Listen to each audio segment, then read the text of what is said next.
las sintamos y las vivamos. Por eso, mucho de lo que voy a decir ya lo han dicho quienes me precedieron. Escribo estas líneas bajo las premisas de que nuestro libertador Simón José Antonio de la Santísima Trinidad Bolívar y Ponte Palacios y Blanco fue un diplomático táctico, un militar estratega y un político ingenuo. La grandiosidad del genio no le alcanzó para conocer más los triunfos y derrotas diplomáticas y militares que el alma de los seres humanos, y confió en ellos y se entregó a su causa. Hay dos planteamientos que se hizo en el juramento que realizó en el Monte Sacro. El uno público, que ya fue leído, y el otro reservado para su corazón y su mente. El público juró delante de su maestro que el Dios de sus padres, por el Dios de sus padres, por su honor y por su patria, que no daría descanso a su brazo ni reposo a su alma hasta que hubiese roto las cadenas que nos oprimen por voluntad del poder español. Y el reservado, lograr la Confederación de Repúblicas Americanas, desde México hasta la Patagonia. Entonces, implantó dos líneas de vida en su ruta por este mundo. La primera, la lucha constante por la justicia, por el destierro de los invasores genocidas y la construcción de patrias soberanas, dignas y poderosas. En esta línea surge el guerrero, el militar, estratega y héroe de 1000 batallas. Ferviente constructor de la patria grande, multiétnica, multicultural, respetuosa de los derechos, rebelde, insolente con la barbarie, dispuesta al sacrificio antes de regresar a la ignominia del esclavo. Con la segunda línea de vida surge el diplomático, el negociador táctico, el enamorador permanente, el visionario que compitió con Julio Verne en imaginar en el futuro los problemas y soluciones de nuestras repúblicas, y persiguió el sueño de dejar lista antes de su partida final una patria grande, compuesta de muchos estados, con una función legislativa consejera y una función judicial supranacional. El genio de Bolívar se plantea libertad con dignidad y unidad con tolerancia, esbozando lo que debería ser el ideario vigente en todos y cada uno de nuestros países desde 1805 hasta el presente. Grandes discursos y análisis impecables se han dado sobre el Libertador en sus facetas de militar, de patriota, de rebelde, de mujeriego, de político, de soñador, de genio. Permitan que este servidor utilice los breves minutos en plantear un Bolívar diplomático táctico en cada movimiento, sutil en la negociación pero valiente y altanero en la defensa de la libertad y justicia de nuestras patrias.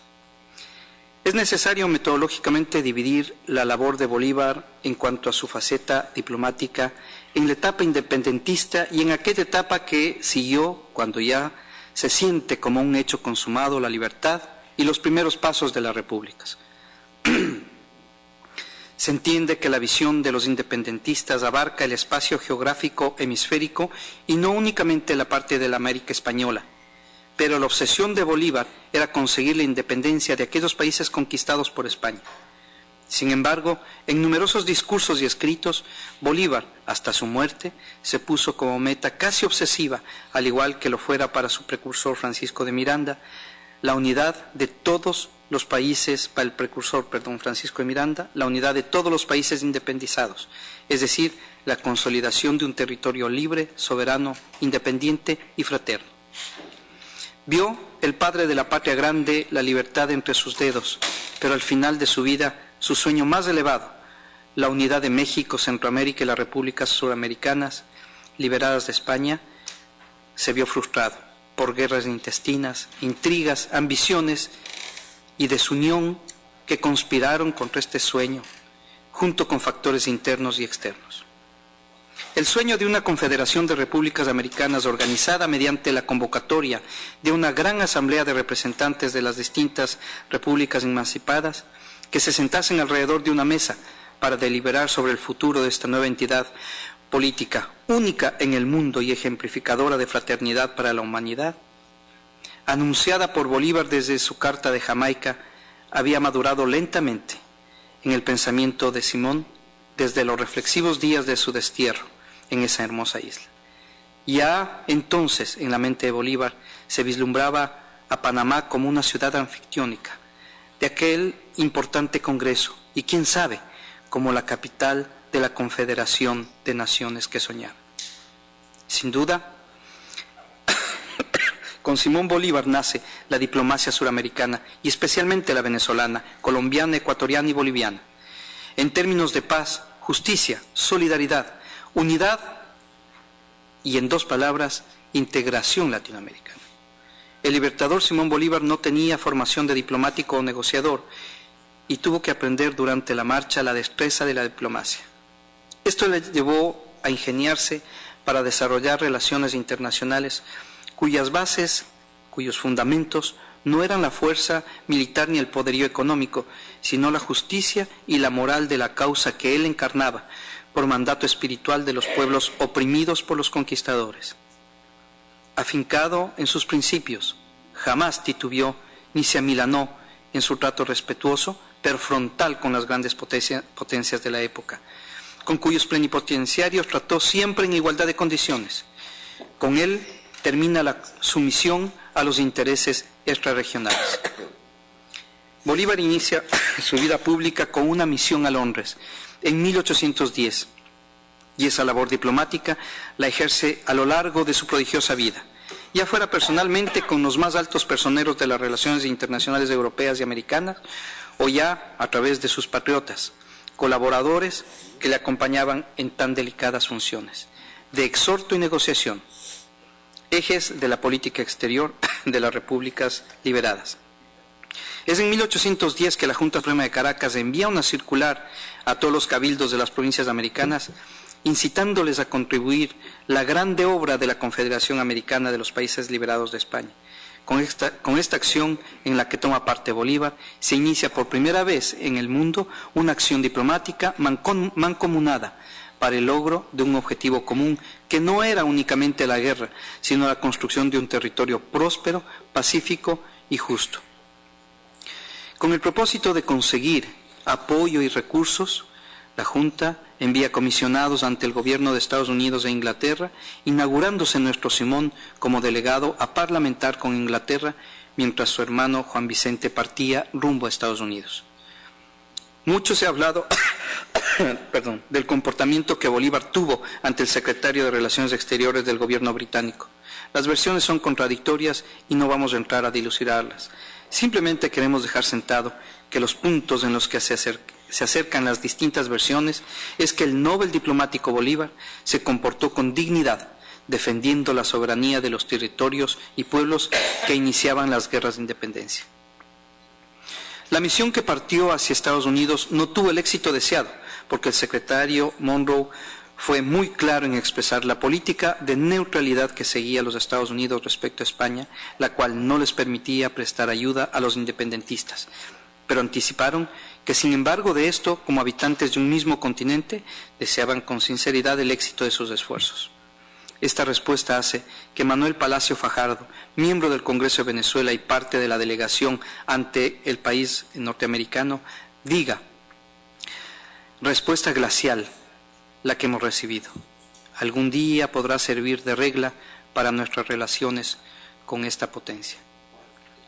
Bolívar, por su parte, junto a los demás delegados, se traslada a Londres, pero no logra el éxito esperado. Sin embargo, queda en su espíritu la expectativa y la inquietud de que Gran Bretaña podría jugar un papel de importancia capital en las luchas independentistas. En 1813, ya triunfante en Caracas, Bolívar, al frente de la Nueva Granada, envía agentes extraordinarios para nuevamente intentar convencer a Estados Unidos e Inglaterra de apoyar la causa en la que los criollos, indígenas y negros se habían empeñado. Los agentes designados por Bolívar fueron primero a Barbados y posteriormente a Santo Tomás. la primera isla, da una grata bienvenida y presta todo el apoyo necesario para llegar a Londres. Sin embargo, cuando pasan por Santo Tomás, el gobernador inglés prácticamente expulsa de ese territorio a los enviados del Libertador. Ese acto hostil hace que Bolívar, utilizando un tono de firmeza, reclame a su majestad británica la aplicación del derecho de gentes y las reparaciones justas por los derechos violentamente hollados por el gobernador de Santo Domingo. Con esa protesta digna y firme, la diplomacia bolivariana traza la línea que habrá de seguir durante toda la carrera política ante tanta arbitrariedad de las grandes potencias. En su destierro por Kingston, se llena su alma de angustia y, carente de los más elementales recursos para vivir, Bolívar se deja vencer por el infortunio y comienza a configurar. Bolívar no se deja vencer por el infortunio y comienza a configurar en su mente la América de sus sueños. Nace en su corazón esa América que, una vez libre de la dominación extranjera, habrá de constituir un cuerpo de naciones como jamás se vio antes en la historia de la humanidad. Es por ello que debo repetir que la Carta de Jamaica lo coloca entre los grandes visionarios de la historia. Sueña y escribe, pero también diseña la hoja de ruta que, con una intensa actividad diplomática, le permitiría, ya desde la presidencia en Venezuela, obtener recursos necesarios para triunfar en sus propósitos de libertad y unidad en el resto de naciones que faltaban por liberar. Es interesante señalar que durante su destierro en Jamaica escribe artículos para la Gaceta Real, bajo el seudónimo de Un Suramericano, artículos en los que denuncia la forma cruel y abominable en la que fue destruido el Imperio Inca, Obligado por la soledad, reflexiona y se da cuenta del total aislamiento de los pueblos de América respecto a los otros continentes. Y lo expresa en sus artículos, en los que se queja de que ninguna nación extranjera ha guiado con su sabiduría y experiencia, ni defendido con sus armas, ni protegido con sus recursos a las nacientes naciones sometidas. Entonces entiende que para el mundo las relaciones internacionales se constituyen únicamente en la defensa de sus intereses geopolíticos y comerciales. Decide, pues, ser distinto y conformar el Congreso de las Naciones Liberadas de España sobre la base de la fraternidad y de la visión de un futuro común. En la Carta de Jamaica, el Libertador escribe a Humboldt: en consecuencia, cito, en consecuencia, nosotros esperábamos con razón que todas las naciones cultas se apresurarían a auxiliarnos para que adquiriésemos un bien cuyas ventajas son recíprocas a entrambos, a los hemisferios. Sin embargo, cuán frustradas esperanzas. No solo los europeos, pero aún nuestros hermanos del norte se han mantenido inmóviles, espectadores de esta contienda, que por su esencia es la más justa y por sus resultados la más bella e importante de cuantas se han suscitado en los siglos antiguos y modernos. Pero también en dicha carta expresa ya su deseo de unidad y fortaleza. Cito: qué bello sería que el Istmo de Panamá fuese para nosotros lo que el de Corinto para los griegos. Ojalá que algún día tengamos la fortuna de instalar allí un augusto congreso de las representantes de las repúblicas, reinos e imperios, a tratar de discutir sobre los altos intereses de la paz y de la guerra con las naciones de las otras 3 partes del mundo. Quédenos claro que ya en Jamaica Bolívar presiente la organización del nuevo mundo sobre la base de la solidaridad continental, por el momento fundamentada en el infortunio y el deseo de libertad, pero a futuro basada en el desarrollo y la fraternidad. Habla de la unidad Bolívar sobre la igualdad jurídica de las naciones que integrarían esta gran alianza, en una organización democrática y republicana, en mancomunidad de aspiraciones e identidad de propósitos en el campo de las relaciones internacionales. En 1819 el Libertador propone al Congreso de Angostura la llamada Ley Fundamental, la cual crea la República de Colombia con los departamentos de los que hoy sería Venezuela, Colombia y Quito, y Ecuador, pensando en que pronto se sumarían los territorios que hoy constituyen la República de Perú y el Estado Plurinacional de Bolivia. Veo claramente en la mente de Bolívar lo que a partir de 1970 se denomina la Comunidad Andina de Naciones. Ese un primer paso para construir la patria grande. En 1821, el representante del Libertador presidente ante los Estados Unidos cursa una carta informando detalladamente la situación militar y política administrativa de la Nueva Colombia, sus avatares en la guerra para conquistar la independencia y libertad, sin el menor auxilio extranjero y liderados únicamente por el genio de Bolívar, que en ese instante logró dar un orden a ese nuevo país con un gobierno popular. No quisiera cansarles, creo que la señal para callarme sea cuando el embajador de Canadá tome su teléfono y salga, así que como no lo ha hecho todavía, sigo leyendo mi discurso. Dar una orden a este nuevo país con un gobierno, sin el menor auxilio extranjero, liderados por el genio del Libertador, que en ese instante logró dar un orden a este nuevo país con un gobierno popular y representativo.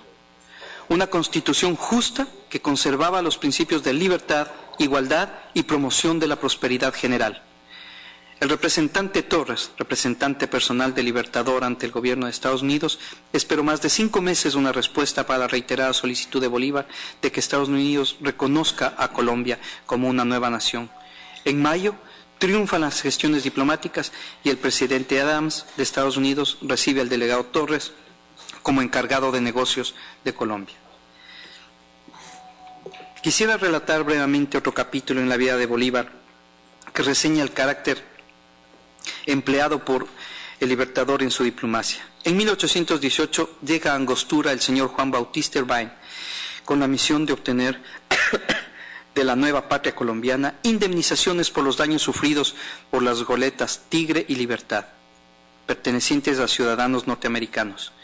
Dichas goletas habían sido sorprendidas por las fuerzas patriotas mientras traficaban armas con el enemigo en flagrante contravención del bloqueo del Orinoco que realizaba el gobierno de Venezuela. El propio Bolívar decide tomar en sus manos el manejo de este penoso asunto que constituyó el primer eslabón de una larga cadena de reclamos que en repetidas oportunidades entorpeció las relaciones de los países suramericanos con el norte. En una muy extensa exposición, el Libertador trató infructuosamente de convencer al agente norteamericano del derecho que asistía al gobierno venezolano en la captura de esas embarcaciones piratas y en hacerle comprender que no podía alegarse las prerrogativas del derecho de gentes cuando se trata de países verdaderamente neutrales. Argumenta Bolívar que no son neutrales los países que prestan armas y municiones como ayuda de guerra a una de las plazas sitiadas, a uno de los contendientes. Trata Bolívar de inaugurar entonces una diplomacia soberana y digna. La palabra de Bolívar es contundente. Cito: pretender, pues, que las leyes sean aplicables a nosotros y que pertenezcan a nuestros enemigos las prácticas abusivas, no es ciertamente justo ni la pretensión de un verdadero neutral. Es como si nosotros solo respetásemos los principios y nuestros enemigos nos destruyeran violándolos. Qué situación tan permanente en el tiempo las palabras del Libertador. Cayeron en un vacío y no fueron entendidas.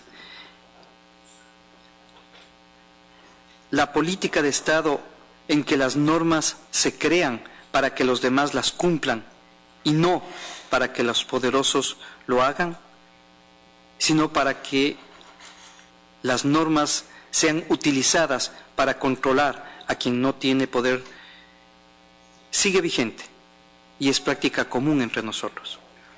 Probablemente si este episodio hubiese ocurrido el día de hoy, el Libertador enfrentaría un bloqueo económico o sanciones unilaterales desde la potencia afectada.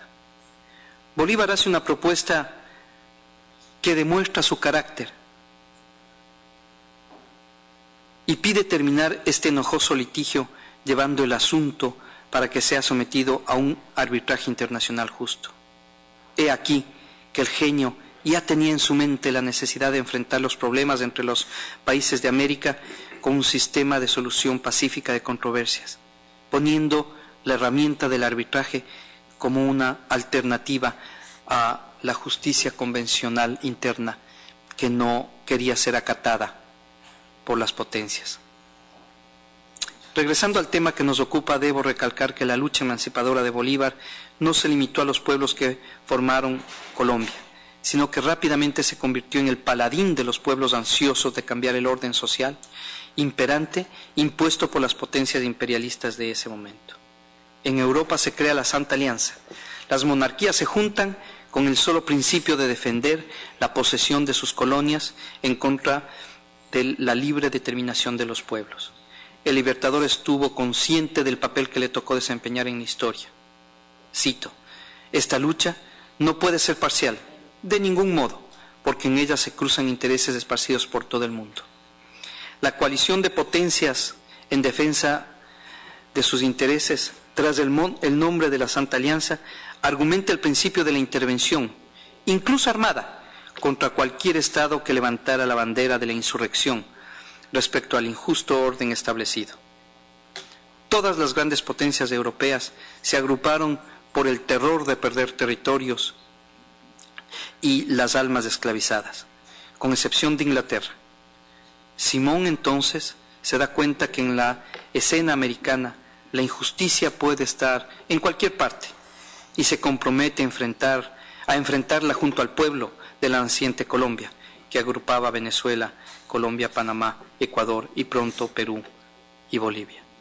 Tendrían que pasar 150 años para que esas mismas reflexiones hagan mella en otro hombre, un héroe de la lucha por la libertad. Seamos capaces, cito, seamos capaces siempre de sentir en lo más hondo cualquier injusticia realizada contra cualquiera en cualquier parte del mundo. Y me siento patriota de América Latina, de cualquier país de América Latina, en el modo más absoluto, y tal vez, si fuera necesario, estaría dispuesto a dar mi vida por la liberación de cualquier país latinoamericano sin pedir nada a nadie. Palabras con las que Bolívar hubiera replicado cualquier intervención extranjera, pero que fueron dichas por Ernesto Guevara de la Serna. Ante la férrea decisión de las monarquías europeas de defender por las armas sus conquistas y, si fuera del caso, apoyar la reconquista, la recuperación de los territorios liberados, Bolívar decide poner en práctica un plan B.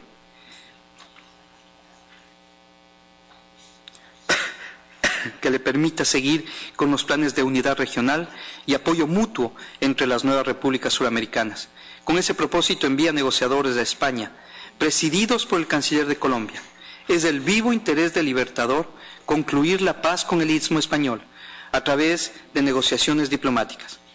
Pero la actitud intransigente del monarca español frustra el intento por acortar el camino para la estabilidad de la región.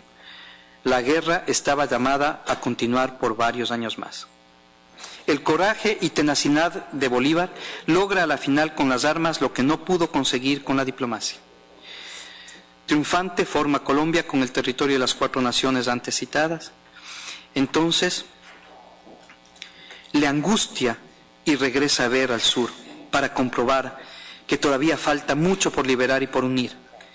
Como presidente de Colombia y viendo cumplida la primera etapa de su gran concepción hemisférica, Bolívar escribe al director supremo de Chile, don Bernardo O'Higgins: el gran día de la América no ha llegado.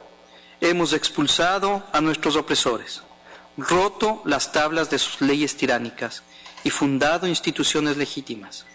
Mas todavía nos falta el fundamento del pacto social, que debe formar de este mundo una nación de repúblicas La asociación de los 5 grandes estados de América es tan sublime en sí misma que no dudo vendrá a ser motivo de asombro en Europa.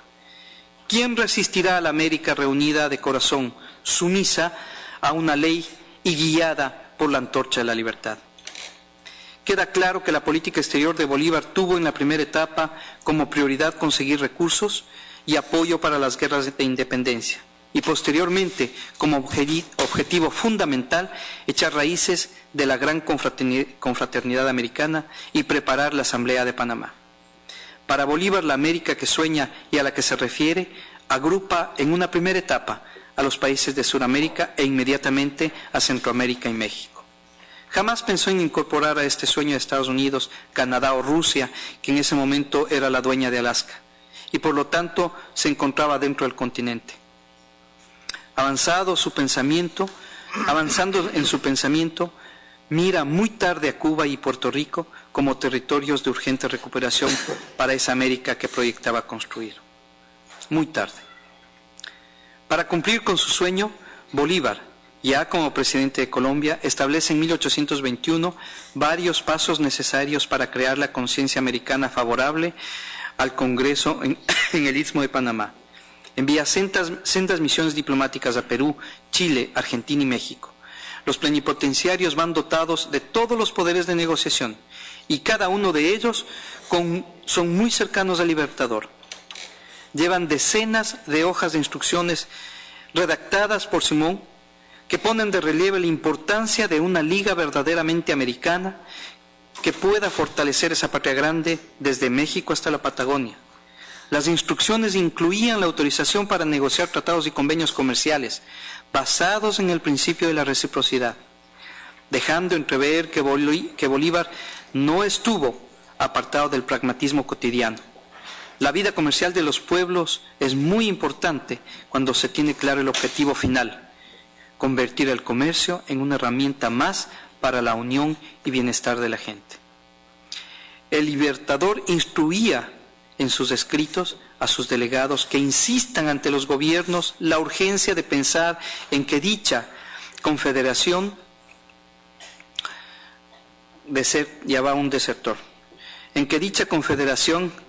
debía formarse simplemente sobre los principios de una alianza ordinaria para ofensa y defensa. La urgencia de pensar en que dicha confederación no debía formarse simplemente para los principios de una alianza ordinaria para defensa u ofensa. Debía ser mucho más estrecha la relación entre los estados que la formasen, para no caer en el vacío de una similitud con la Santa Alianza, creada entre enemigos para hacerle frente a la libertad de los pueblos del nuevo continente. Decía, cito, que es necesario que la nuestra sea una sociedad de naciones hermanas en ejercicio de su soberanía, unidas, fuertes, poderosas. Las instrucciones compelían urgencia y tino. Cito, es indispensable que usted encarezca incesantemente la necesidad de poner desde ahora los cimientos de un cuerpo anfictiónico o asamblea de plenipotenciarios que dé impulso a los intereses comunes de los Estados americanos, que dirima las discordias que puedan suscitarse en el futuro entre los pueblos que tienen unas mismas costumbres y unas mismas habitudes, y que por falta de una institución santa que pueda quizás encender las guerras funestas que han desolado otras regiones menos afortunadas, podría dar el fracaso. Daba disposiciones claras y premonitorias de lo que sería la América reciente en los tiempos actuales. UNASUR, SICA, CARICOM, CELAC. Estamos tratando de construir los nuevos convenios que comprometan a las repúblicas. Y decía que debe contener una cláusula sobre el mutuo compromiso de las partes contratantes a no celebrar la paz con España, sino sobre la base del reconocimiento de la independencia e integridad territorial de todas las repúblicas en lucha por su independencia. Tan alto grado de renuncia y solidaridad, de compromiso regional, solo podía provenir de un ser dotado de una gran visión de unidad, que por su humildad y grandeza no reparaba en el sacrificio con tal de lograr el bienestar de todas las sociedades oprimidas. Instruye Bolívar que dentro de los tratados con los hermanos pueblos americanos, sus representantes plenipotenciarios suscriban un acuerdo para establecer la ciudadanía común. No deja menos que asombrar la claridad de pensamiento y de objetivos, cuyo cumplimiento aún hoy despierta preocupaciones y rubores de estados con posiciones egoístas y chauvinistas. Me pregunto cuánto dolor hubiésemos ahorrado a nuestra especie en el hemisferio si cumpliésemos con ese sueño del padre de la patria, construir una identidad regional desde 1800 que nos permita vernos y sentirnos como iguales, conservando nuestras posiciones y características individuales. Cuánto dolor le hubiéramos ahorrado a nuestra región.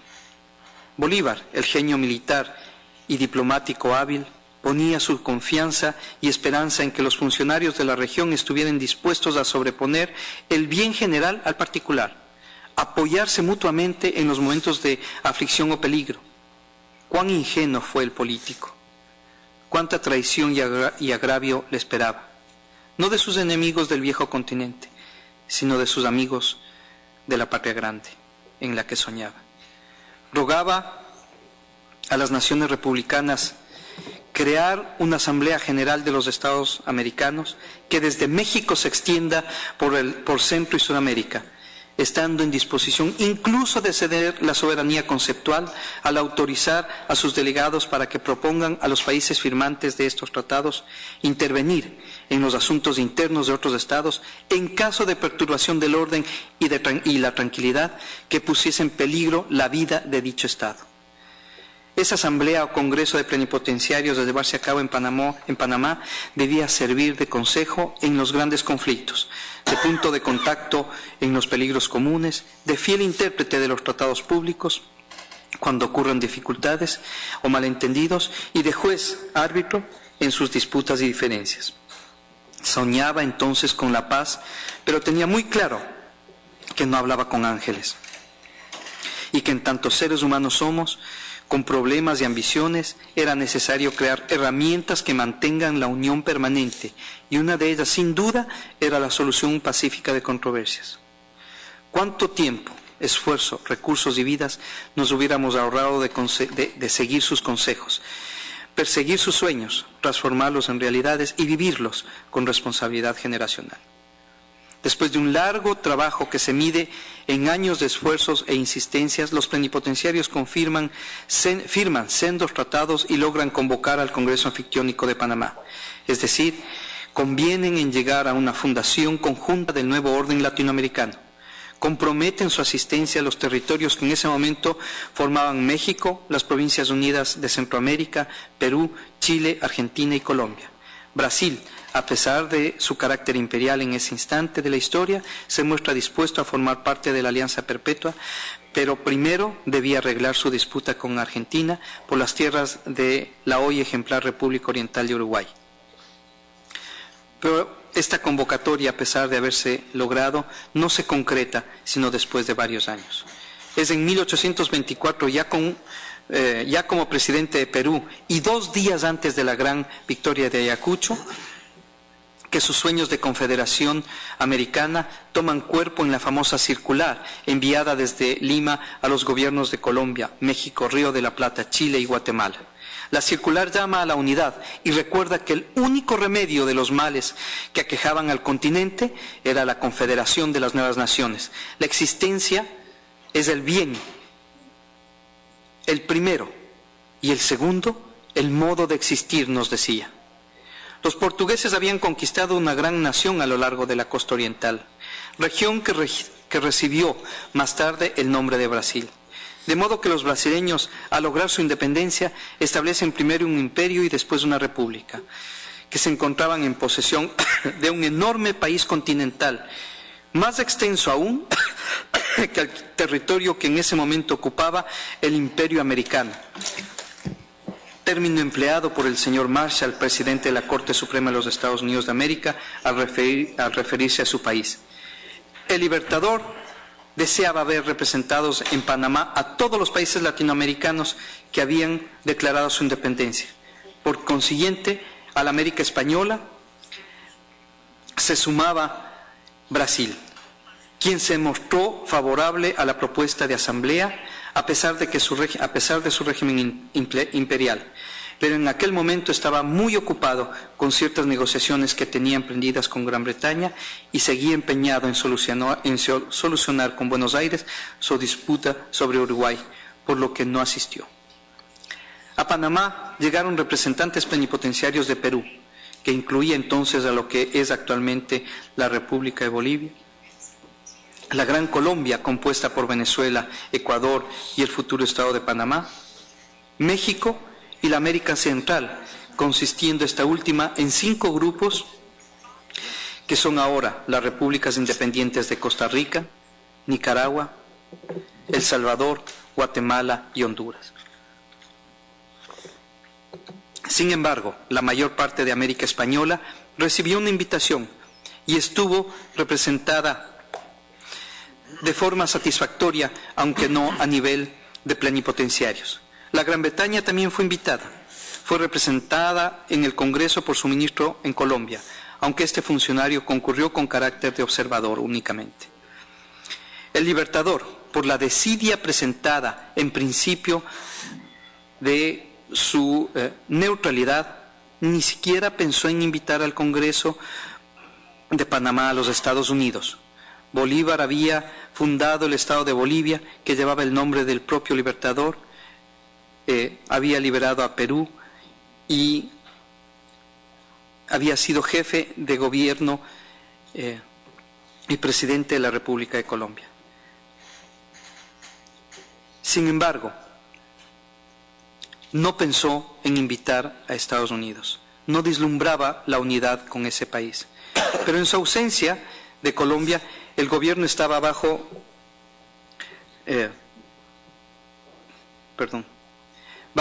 el liderazgo del vicepresidente Santander, quien tenía su propio modo de obrar, distinto a veces del de Bolívar, y se empeñó en extender una invitación a los Estados de América, a los Estados Unidos de América, lo que hicieron también los representantes de México y América Central. Bolívar hizo entonces gala de la tolerancia que justamente se requiere para construir una gran nación, respeto absoluto por el pensar y obrar de los demás, siempre y cuando esto no atente contra el bien general del pueblo o contra la patria misma, y no se opuso a que Estados Unidos asista. Pero la esclavitud existía aún como una institución de la República Norteamericana. Los hispanoamericanos se habían declarado en contra de ella, proclamando su abolición. Los hispanoamericanos habían propuesto, horror de los horrores, el reconocimiento de Haití, país cuyos esclavos después de sublevarse habían establecido su independencia. Por lo tanto, Estados Unidos o el Imperio Americano no se sentían inclinados a favor de un Congreso que hubiera de ocuparse del reconocimiento de la independencia haitiana, ni aún en el supuesto caso de que esa naciente entidad no estuviese representada en la Asamblea de Panamá. Sin embargo, el presidente Adams entendió el mensaje de Bolívar y consiguió del Senado, no sin antes explicar que asistir a un Congreso no era ir contra la regla establecida por el presidente Washington, el padre de la patria de Estados Unidos, que decía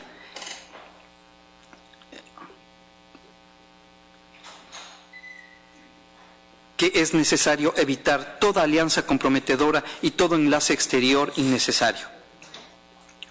El presidente Adams vio lo que no pudo ver su Congreso, que nosotros somos parte de ese continente. Los iguales somos iguales, no somos ocupantes de un patio trasero, y que también somos la mayoría en el hemisferio. Cito: por el poder de su ejemplo, por su influencia moral, el sistema americano se extendía hasta llenar un campo cada vez más amplio creado en aquel terreno, que ha bebido la sangre de los próceres revolucionarios, un punto de unión, un asilo para la libertad y para los amigos de la libertad. Adams vio ya en ese instante no la unidad de los pueblos de América, sino la necesidad de establecer un ejemplo moral sobre los mismos. Si me permiten, quisiera concluir con 3 ideas. Primero, una organización hemisférica es una idea que nace de los países de Sur y Centroamérica y que en algún momento de la historia fue hipotecada por nuestros mayores en base a su ambición, lo cual servía finalmente para enfrentarnos entre nosotros mismos, en base a su ambición.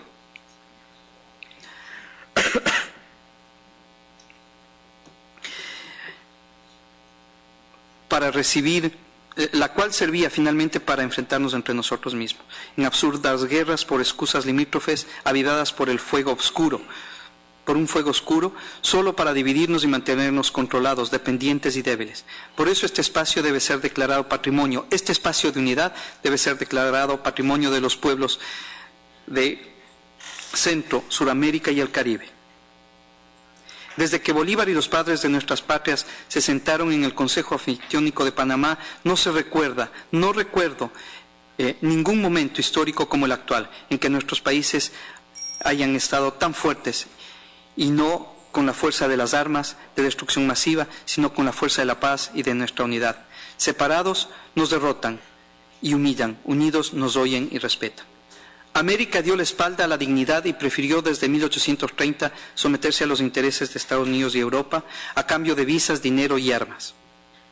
Entonces surgen para enfrentarnos entre pueblos vecinos y someternos a un interés extrarregional.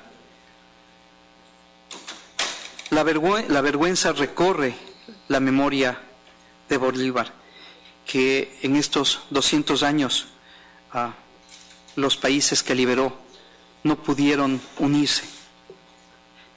Surgen en el camino hitos como el cubano, en el que Castro, Guevara, Cienfuegos gritan al mundo que hay otra vía y América les da la espalda y pretende que no existen y que no son pueblos latinoamericanos. Tenemos que esperar con el corazón en la mano hasta que viene Hugo, el hermano, el amigo, que inicia, igual que Bolívar, 2 líneas de vida, la nueva liberación y la nueva unidad. Nos dice que otro mundo es posible y nos recuerda al padre de la patria grande, Simón Bolívar, y a la traición que cometimos con su proyecto más sagrado y con su memoria eterna. Nos habla de que otro mundo es posible. Chávez nos grita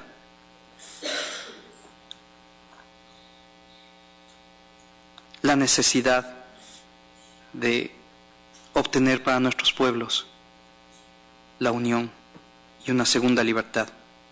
Grita que sí es posible concretar los sueños, esos en los que el ser humano sea propósito y fin, en el que el capital sea una herramienta para el bienestar y que el mercado esté al servicio de las personas que buscan y encuentran el buen vivir. Un mundo en el que la única guerra admisible sea la que se hace con la palabra para conseguir la paz definitiva. No se trata de ideología, sino de dignidad, esa que nuestros mayores la perdieron en el diario subsistir de nuestros pueblos. El presidente Chávez, antes y durante su martirio, nos recordó a Simón Bolívar con una sola palabra: unidad, unidad, unidad. Es nuestra responsabilidad el cumplir, no con un sueño, sino con la única fórmula para que nuestros países crezcan, se fortalezcan